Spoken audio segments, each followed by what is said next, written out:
On a quiet evening, Jesus sat with his disciples to share a final meal. The room was filled with warmth, yet something heavy lingered in the air. As he broke the bread, he spoke words that puzzled them. "One of you will betray me." The disciples looked at one another in confusion and fear, but Jesus remained calm, his eyes full of love and purpose. In the shadows of the night, Judas made a dangerous choice. He met with the religious leaders, and for 30 pieces of silver, he agreed to betray Jesus. The coins rested in his trembling hands, a small price for a very great betrayal. Later that night, Jesus went to the Garden of Gethsemane. Under the quiet glow of the moon, he prayed deeply. His heart was heavy, his soul troubled. "Father, if it is possible, let this cup pass from me. Yet, not my will but yours be done." While he prayed, his disciples slept. Suddenly, the silence was broken. Judas arrived leading soldiers into the garden. With a kiss, he identified Jesus. The soldiers seized him. The disciples were shocked, afraid, and scattered. Jesus, however, did not resist. Suddenly,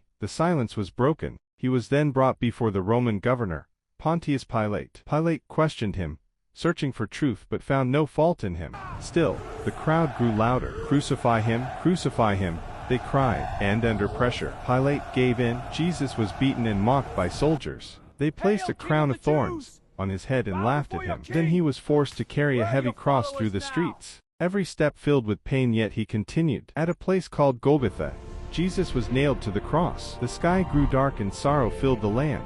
Yet even in pain, he spoke words of love. "Father, forgive them, for they do not know what they do." As the hours passed, darkness covered the earth.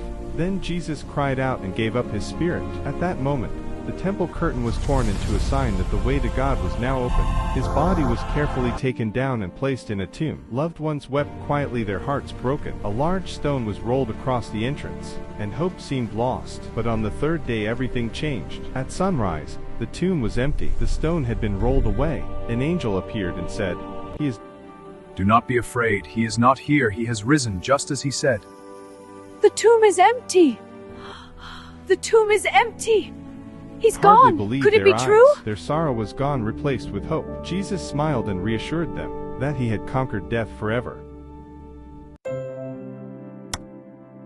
Subscribe for more inspiring Bible stories.